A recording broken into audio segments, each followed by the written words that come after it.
अब हम विस्तार विशेष में आपको उन मुद्दों से रूबरू कराने जा रहे हैं जो सीधे आपसे जुड़े हैं। विस्तार विशेष में हम सिस्टम से सवाल करेंगे, आपके मुद्दे उठाएंगे और तब तक उठाते रहेंगे जब तक आपके मुद्दों का समाधान नहीं हो जाता।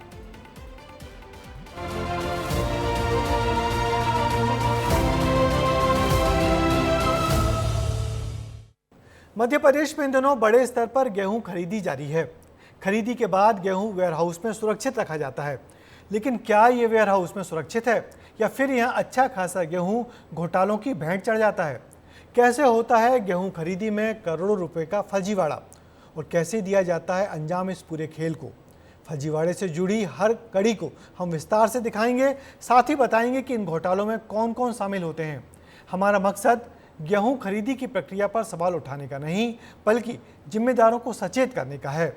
देखिए गेहूं घोटाले पर हमारी ये खास रिपोर्ट। गेहूं खरीदी हो, धान खरीदी हो या फिर कोई भी अनाज की खरीदी, भ्रष्टाचार के चलते किसान परेशान होता है और सरकार को अरबों रुपए का चूना लगता है। इसी भ्रष्टाचार का खेल आज हम आपको विस्तार विशेष में बताएंगे कि कैसे गेहूं खरीदी में किसान के खेत से लेकर रजिस्ट्रेशन से लेकर वेयर हाउस तक गेहूं का फर्जीवाड़ा होता है और अरबों रुपए का खेल होता है, जिसका खामियाजा भुगतता है किसान और भुगतती है सरकार। जी हां, सरकार के सिस्टम को चुनौती देकर गेहूं खरीदी में घोटाला हो जाता है। अधिकारियों की नाक के नीचे फर्जीवाड़ा हो जाता है। यकीन नहीं होता तो कुछ दिन पहले आई जबलपुर के राघव वेयर हाउस की तस्वीरें देख लीजिए। यकीन हो जाएगा कि खरीदा तो अच्छा गेहूं जाता है, लेकिन अंदर पहुंच जाता है सड़ा और घुन लगा हुआ। और ये उस सूरत में होता है जब सरकार किसानों को फायदा पहुंचाने के लिए न्यूनतम समर्थन मूल्य पर अनाज खरीदी करती है। पूरी प्रक्रिया ऑनलाइन की जाती है। किसान काफी पहले अपनी फसल का पंजीयन कराता है। फसल निकलने के बाद खरीदी केंद्र पर स्लॉट बुक कराता है। किसान को तय समय पर खरीदी के लिए बुलाया जाता है। खरीदी केंद्र में सर्वेयर अनाज का सर्वे करता है। अनाज साफ और अच्छी क्वालिटी का होने पर ही खरीदा जाता है। अनाज का पैसा सीधे किसान के खाते में पहुंचता है। अब सवाल उठ रहा होगा कि प्रक्रिया पारदर्शी है, पूरा सिस्टम ऑनलाइन है, तो ये फर्जीवाड़ा कैसे हो जाता है? दरअसल इस फर्जीवाड़े का सिस्टम भी उतना ही पावरफुल है जिसकी शुरुआत भी सीधे किसान के खेत से ही होती है। करप्शन की शुरुआत होती है किसान के खेत से, यानी कि उसके किसान के पंजीयन के रकबे से। अब इसमें एक बात और ज़रूरी है बताना, यहाँ पर नियम यह है कि जब पंजीयन होता है तो प्रशासन उसका सर्वे कराता है कि वाकई में इतने हेक्टेयर में ज़िले में गेहूं बोया भी गया है कि नहीं। इसकी जवाबदारी होती है पटवारी के कंधों पर, लेकिन पटवारी फील्ड पर जाता ही नहीं है। वो अपने घर पर ही बैठकर रकबे का सर्वे कर लेता है और मनचाही जो रजिस्ट्रेशन होता है उसे ओके कर देता है, उसे सर्वे को ओके कर देता है। देखिए, इसको घोटाला या लूप ना कह के हम कह सकते हैं कि जबलपुर में एक सिस्टम बन गया है, सिस्टम का हिस्सा बन गया है, जिसमें ऊपर से लेके नीचे तक हर व्यक्ति या तो उसमें सम्मिलित है या उसे उस बारे में जानकारी है और वो उसको लेकर आंख बंद करके रखा हुआ है, जिसकी शुरुआत होती है रजिस्ट्रेशन से। इस पूरे खेल में किसान को मजबूर किया जाता है कि वो खुले में या फिर मंडी में जाकर अपनी उपज को बेच दे, और पूरा खेल व्यापारियों और खरीदी केंद्रों के जिम्मेदारों की साठगांठ से होता है। खरीदी केंद्रों पर किसान को परेशान किया जाता है। तुलाई के लिए 1 से 2-3 दिन तक लटकाया जाता है। सर्वेयर माल खराब बताकर रिजेक्ट कर देता है। माल पास करने के लिए रुपये मांगे जाते हैं। खरीदी होने पर प्रति कुंटल 30 से 35 रुपये मांगे जाते हैं। कुल खर्चा प्रति कुंटल 100 रुपये तक पहुंच जाता है। मजबूरी में किसान मंडी में माल बेचने जाता है। माल लेके गए हैं तो 1-2 दिन तुलने में लगेगा, वो खर्चा मंगाते हैं। अगर आप खर्चा नहीं देते हो तो फिर आपको वहीं बैठना पड़ेगा, इंतजार करना पड़ेगा, तो माल नहीं तुलेगा, आपको 2-3 दिन इंतजार करना पड़ता है। सर्वेयर पास करेगा, उसको खर्चा दो। बहुत सारे ऐसे खर्चे हैं जो करीब 90 से 100 रुपये किसान का एक्स्ट्रा लग जाता है। तो नहीं देते तो बस वो ये काम होगा, मगर आप डले रहो। पहले हम जिसका मिलेगा उसका करेंगे, फिर बाद में आपका करेंगे। अब एक सवाल और खड़ा हो जाता है कि जब माल मंडी में बिकता है तो वेयर हाउस में इतना माल कैसे पहुंच जाता है? व्यापारी किसान के रजिस्ट्रेशन का फायदा उठाता है। व्यापारी किसान से अच्छा माल खरीदता है। किसानों के रजिस्ट्रेशन पर खराब माल वेयर हाउस में रख देता है। वेयर हाउस संचालक और अधिकारियों की होती है मिली भगत। फसल जो आती है उसको सारी जगह का अपना अपना पैसा चुकाना होता है, खाद का है, बीज का है या लेबर का है, सब चीज़ों का पैसा उसको देना होता है। तो वो अपना माल तो जल्द से जल्द बेचने की कोशिश करता है और उसको ये लगता है कि हमारा पैसा आ जाए तो हम सबको पैसा अपना दे दें। ऐसे सैकड़ों वेयर हाउस हैं जिन्होंने घटिया किस्म का गेहूं खरीद करके रख लिया है और अच्छा गेहूं दूसरी जहां शिफ्ट करके मंडियों में बेच दिया गया है। ये लोग काम करते हैं, इसमें प्रशासन की मिलीभगत है और प्रशासन ये खूब कमा रहा है और किसानों को बदनाम कर रहा है। अब धीरे धीरे विस्तार न्यूज की टीम इस फर्जीवाड़े की हर कड़ी तक पहुंच रही थी। अब इसके बाद सामने आते हैं वो जिम्मेदार जिनके कंधों पर सरकार ने पूरी जिम्मेदारी दी। पूरा खेल व्यापारी, दलाल और वेयर हाउस संचालक के बीच होता है। घोटाले में अधिकारी कर्मचारियों की बराबर हिस्सेदारी होती है। खाद्य विभाग, राजस्व विभाग, विपणन संघ के अधिकारी रहते हैं तैनात। हर खरीदी केंद्र के लिए एक नोडल अधिकारी भी बनाया जाता है। अधिकारी वेयर हाउस को क्लीन चिट देते हैं, जांच पड़ताल कर अच्छी रिपोर्ट बनाई जाती है। फिर हर वेयर हाउस में करोड़ों का गेहूं रख दिया जाता है। इतने जिम्मेदारों के बाद भी खराब माल वेयर हाउस तक पहुंच जाता है तो समझ सकते हैं आप कि इनकी भागीदारी कितनी होती होगी। हमारी टीम ने एक वेयर हाउस में जाकर हकीकत जानने की कोशिश की तो वहां मौजूद एक कर्मचारी ने पूरा काला चिट्ठा खोलकर रख दिया। गेहूं तो केवल उसी किसान का रखा जाएगा जिसका पंजीयन हुआ है, तो ये कैसे कर पाते होंगे? जहाँ पे भी ये क्वांटिटी ज़्यादा होती है गेहूं खरीदने की तो वहाँ मिक्स कर देते हैं, बीच में स्लॉट में जो भी रहता है उसको दबाने की कोशिश करते हैं।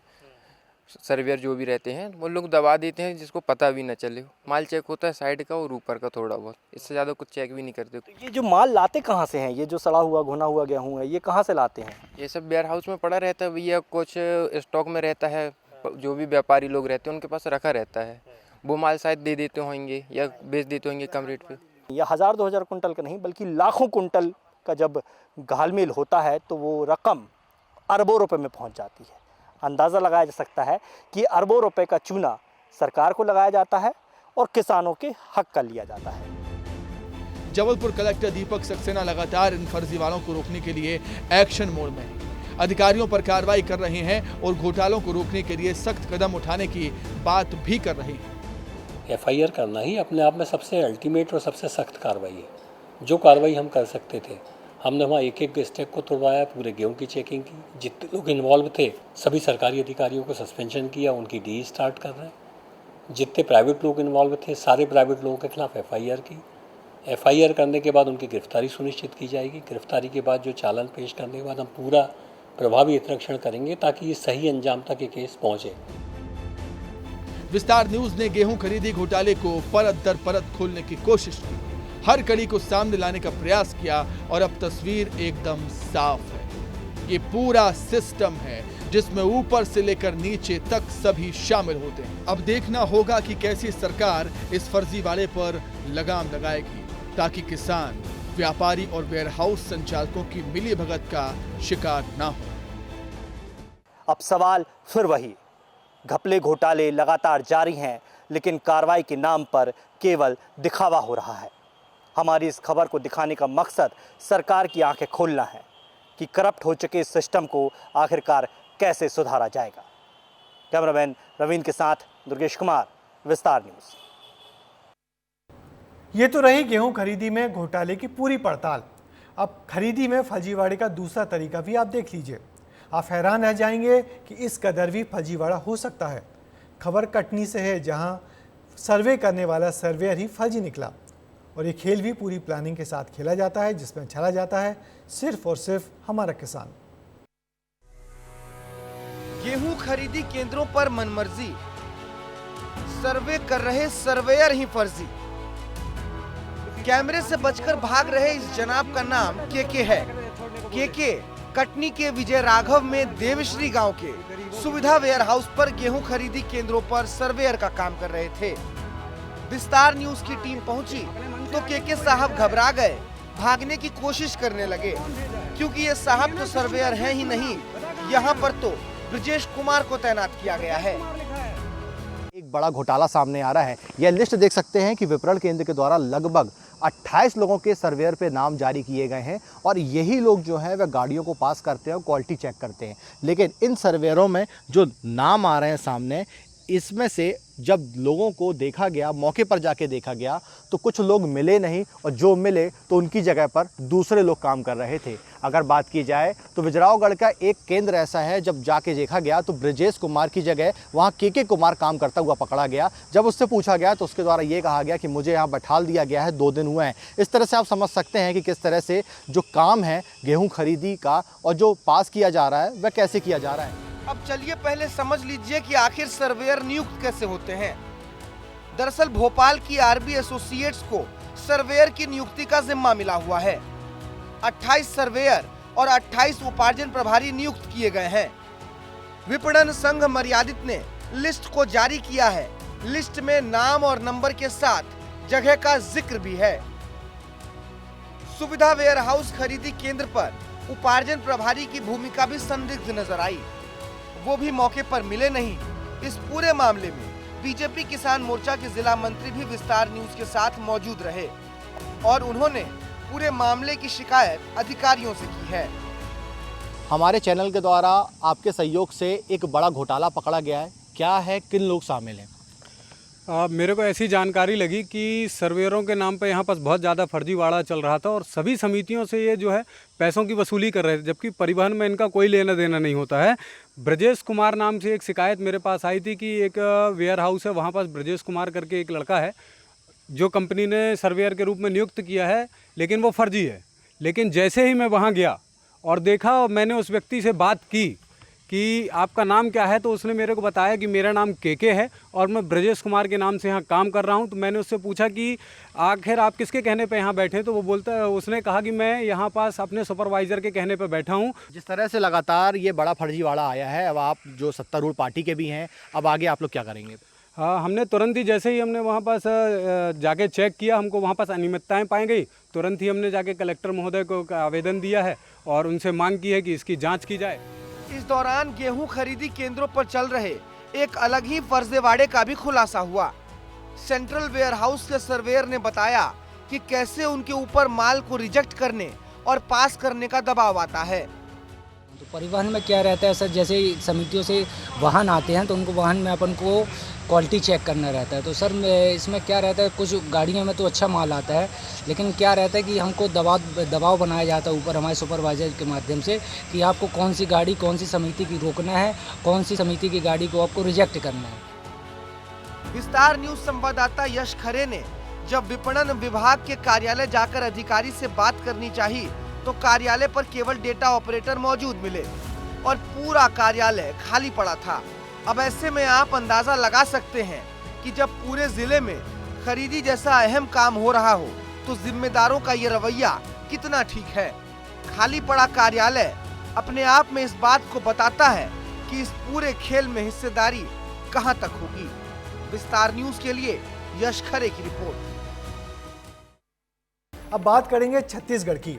कांग्रेस सरकार के समय में रूरल इंडस्ट्रियल पार्क यानी रीपा प्रोजेक्ट की शुरुआत हुई। सरकार बदली तो भ्रष्टाचार के आरोप लगे, सवाल उठे तो सरकार ने जांच के आदेश दे दिए, लेकिन जांच की गति इतनी धीमी है कि 3 महीने में केंद्रों पर ताले डले हैं, मशीनें कबाड़ हो रही हैं और योजना से जुड़ी महिलाएं अब तक रोजगार के इंतजार में हैं। अब सवाल उठता है कि जांच कब पूरी होगी या फिर करोड़ों रुपए यूं ही बर्बाद हो उठेंगे। छत्तीसगढ़ में पूर्ववर्ती कांग्रेस सरकार के काल में 300 रूरल इंडस्ट्रियल पार्क अलग अलग गांवों में विकसित किए गए और इसमें 600 करोड़ रुपए खर्च हुआ। लेकिन सरकार बदलने के साथ ही इसकी जांच शुरू हो गई। जांच के लिए 15 फरवरी 2024 को जांच का आदेश दिया गया और अब जांच को आदेश दिए हुए लगभग 3 महीने से अधिक का समय बीत गया है, लेकिन अब तक जांच की प्रक्रिया शुरू ही नहीं हो पाई है। अब तक सिर्फ जांच करने के लिए बिंदु ही तैयार किए गए हैं, सिर्फ 6 बिंदु ही तैयार किए जा सके हैं। गांवों के बेहतर विकास के लिए छत्तीसगढ़ की कांग्रेस सरकार ने रूरल इंडस्ट्री पार्क यानी रीपा की शुरुआत की। पार्क में आटा मशीन, तेल मिल, साबुन और पेंट बनाने की मशीन समेत कई यूनिट लगाई गई, लेकिन अब ये मशीनें कबाड़ होती जा रही हैं। सरकार बदली तो पार्क की तस्वीर भी बदल गई। पार्कों में सन्नाटा है, यूनिट में ताला डल गया है और महिलाएं बेरोजगार हो गई हैं। रीपा को लेकर भ्रष्टाचार के आरोप लगे और सरकार बदलने के बाद इस प्रोजेक्ट पर सवाल उठने लगे। सरकार ने इसकी जांच शुरू की, लेकिन 3 महीने बीतने के बाद जांच नहीं हुई और रूरल इंडस्ट्रियल पार्क बंद हो गए। सबसे ज्यादा असर उन महिलाओं पर पड़ा जो यहाँ काम कर अपने परिवार को चला रही थी। मतलब सेल ही नहीं हो पा रहा है और कहीं पे मतलब वो ही नहीं हो रहा है, लग ही नहीं रहा है स्टॉल। पहले 1-2 जगह स्टॉल लगाए थे जहाँ जहाँ पे वो हुआ था, अब तो जिला प्रशासन सहयोग किया करता था, अभी बिक ही नहीं रहा है। अभी पूरा सामान खराब हो गया है, बहुत दिन से बंद था तो पूरा सामान मतलब ख़त्म हो गया है, पूरा चूहा हुआ काट दिया और क्या बोलते हैं मिट्टी पड़ गया है। आटा बना के रखे हन, वो सेल होबे नहीं करीस। घून खाते जितना चावल लाने हैं मन ला, गेहूँ बाजरा चना एक बार सब मन ला खा दे से। अब बोला कैसे करी हमन, हमार तो घाट अब सरकार तो बंद कर दे, अब सरकार चालू करी तब ना फिर यूज करब भाई। योजना के क्रियान्वयन में भी लापरवाही उजागर हुई है। महिलाओं की बातों से साफ झलकता है कि उनके बनाए उत्पादों को सही मार्केट भी नहीं दिलाया गया।